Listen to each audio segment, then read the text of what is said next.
Hello दोस्तों स्वागत है हमारे यूट्यूब चैनल करियर मार्गदर्शन में। दोस्तों आज के इस वीडियो में जिस कॉलेज का रिव्यू करने वाले हैं उस कॉलेज का नाम है एमजीएम मेडिकल कॉलेज, यानी कि Mahatma Gandhi memorial medical college Indore. दोस्तों आज के इस वीडियो में इस कॉलेज के बारे में पूरा रिव्यू करके आपको बताने वाला है कि कॉलेज कहाँ पे है, कौन कौन से कोर्सेज आपको ऑफर करता है, साथ ही साथ कोर्सों की फीस क्या होती है, उनमें एडमिशन कैसे मिलता है, कट ऑफ वगैरह क्या जाता है, साथ ही साथ कौन कौन सी फैसिलिटीज आपको कॉलेज द्वारा प्रोवाइड की जाती है, ओवरऑल कॉलेज आपका कैसा है, सारा कुछ आज के इस वीडियो में डिस्कस करने वाले हैं। तो आइए आज के इस वीडियो को स्टार्ट करते हैं और आपको आप बताते हैं एमजीएम मेडिकल कॉलेज इंदौर के बारे में।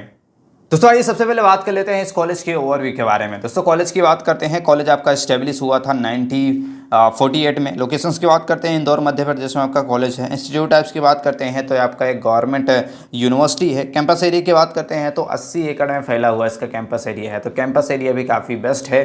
तो ये था ओवरऑल इस कॉलेज के बारे में। अब सबसे इंपॉर्टेंट आता है कि कौन कौन से कोर्सेस ऑफर किए जाते हैं, कौन कौन से कोर्सेस यहाँ से आप कर सकते हैं। तो सबसे पहले आता है कि आप एमबीबीएस कोर्स कर सकते हैं। एमबीबीएस कोर्स जो आपका 5.5 साल का कोर्स होता है, यहाँ पे 4.5 साल का कोर्स और 1 साल का इंटर्नशिप वगैरह आपको दिया जाता है। वहीं बात करते हैं आपके दूसरा कोर्स आता है आपका एमडी का। इस कोर्स को भी कर सकते हैं, 2 साल का आपका कोर्स होता है। देन आता है आपका एमएस का, जो कि आपका 2 साल का कोर्स होता है। जो कि आप एडमिशन लेना चाहते हैं एमडी या फिर एमएस में तो एमबीबीएस कोर्स की डिग्री होना कंपलसरी है। वहीं अगर आप एमबीबीएस में एडमिशन लेना चाहते हैं तो 12th में आपका फिजिक्स, केमिस्ट्री, बायोलॉजी और नीट एग्जाम देना कंपलसरी होता है। अब एलिजिबिलिटी क्राइटेरिया क्या होनी चाहिए, जैसे कि हमने बताया कि अगर आप एमबीबीएस कोर्स करना चाहते हैं तो 12th पास होना चाहिए। 12th में आपका फिजिक्स, केमिस्ट्री, बायोलॉजी और नीट एग्जाम आपको देना पड़ता है। नीट एग्जाम की बात करते हैं तो समय समय पर इसकी वैकेंसी आती रहती है हर साल। नीट यूजी का एंट्रेंस एग्जाम देखिए आप एमबीबीएस कोर्स में एडमिशन मिल जाता है। वहीं बात करते हैं आपकी एमडी कोर्स में एडमिशन लेना चाहते हैं तो एमबीबीएस कोर्स की डिग्री होनी चाहिए। साथ ही साथ आपको नीट यूजी या पीजी एग्जाम आपको देना पड़ता है, post graduation, NEET post graduation. उस एग्जाम को देके आप यहाँ पर एडमिशन ले सकते हैं। सेम प्रोसेस आपका एमएस के साथ भी होता है। एमबीबीएस कोर्स की डिग्री होनी चाहिए और नीट पीजी एग्जाम देके आप इसमें भी एडमिशन ले सकते हैं। फीस स्ट्रक्चर वगैरह क्या लगता है, यानी कि कितनी फीस देनी पड़ेगी अगर आगे यहाँ से आप एमबीबीएस कोर्स या फिर एमडी है या फिर एमएस जैसे कोर्सेज करने जा रहे हैं।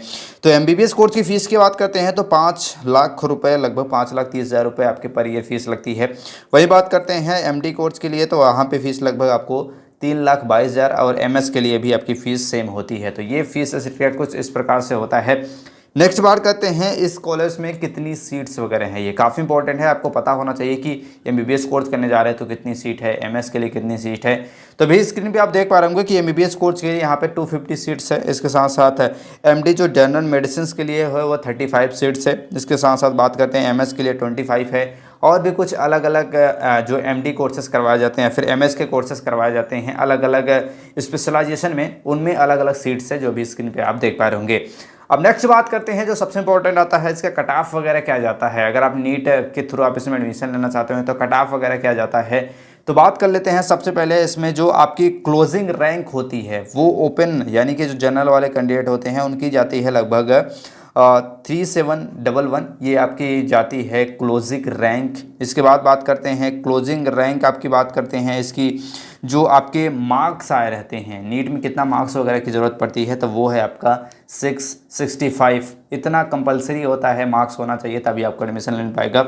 ईडब्ल्यूएस के लिए जो आपकी क्लोजिंग रैंक जाती है वो है आपका 5007 और मार्क आपका होना चाहिए नीट में 658। वहीं बात करते हैं ओबीसी के लिए तो आपकी क्लोजिंग रैंक है 5619। बात करते हैं आपकी जो कट ऑफ वगैरह जाता है, मार्क्स कितना होना चाहिए तो 655 मार्क आपका नीट में होना कंपलसरी होता है। एस टी कैंडिडेट के लिए काफ़ी कम होता है, जो अभी स्क्रीन पे आप साथ देख पा रहे होंगे कि आपके मार्क बता देते हैं 500 आप लगभग आपको 586 मार्क होना चाहिए एससी के लिए और एसटी रहते हैं तो 573 मार्क आपका नीट एग्जाम में होना कंपलसरी होता है। तो कुछ इस प्रकार से इसका आपका कट ऑफ वगैरह जाता है। नेक्स्ट बात करते हैं सबसे लास्ट में कि कॉलेजेस कौन कौन सी फैसिलिटीज़ प्रोवाइड की जाती है और क्या ये कॉलेज आपका बेस्ट है। दोस्तों बात करते हैं मध्य प्रदेश के, अगर आप मेडिकल कॉलेजेस के बारे में अगर आप रिसर्च कर रहे हैं, सर्च कर रहे हैं तो वन ऑफ द बेस्ट आपका गवर्नमेंट मेडिकल कॉलेज है जहां से आप एमबीबीएस कोर्स को कर सकते हैं।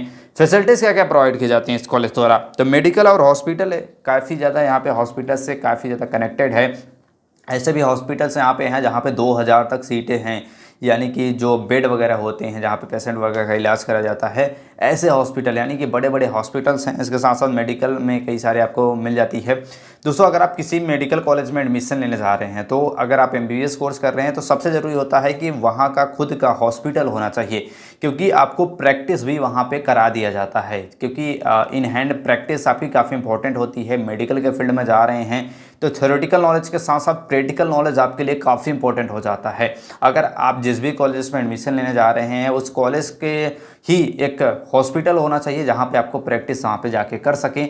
ये काफ़ी बेनिफिट्स होता है और कोर्स के दौरान ही सारी चीज़ें आप सीख जाते हैं, तो आगे चल के जॉब मिलने में काफ़ी आसानी हो जाती है। साथ ही साथ यहाँ पे लाइब्रेरी आपको देखने को मिल जाता है, स्पोर्ट फैसिलिटीज़, कैफेटेरिया, जिम मिल जाएगा, बॉयज़ और गर्ल्स के लिए हॉस्टल मिल जाएगा, एक बैंक मिल जाएगा, ATM। ये बेसिक्स जो आपकी चीज़ें होती हैं, जो बेसिक्स फैसिलिटीज़ होती हैं, जो हर कॉलेज में बेसिक मिल जाती है, वो सारी कॉलेजेस इसमें आपको मिल जाती है। लेकिन सबसे इंपॉर्टेंट आता है मेडिकल कॉलेजेस की। अगर आप सर्च में हैं तो वहाँ पे अगर खुद का हॉस्पिटल रहता है तो आप वहाँ पे जाके प्रैक्टिस भी कर सकते हैं एज ए स्टूडेंट, यानी कि पढ़ाई के दौरान ही आपको सारी चीज़ें सिखा दी जाती हैं। तो ये सबसे बेस्ट होता है। आई होप इस कॉलेज के बारे में आप सारा कुछ समझ गए होंगे। ये वीडियो आपको हेल्पफुल लगा होगा और ऐसी जानकारी के लिए चैनल को लाइक और सब्सक्राइब जरूर कर ले। मिलते हैं नेक्स्ट वीडियो में, तब तक के लिए जय हिंद।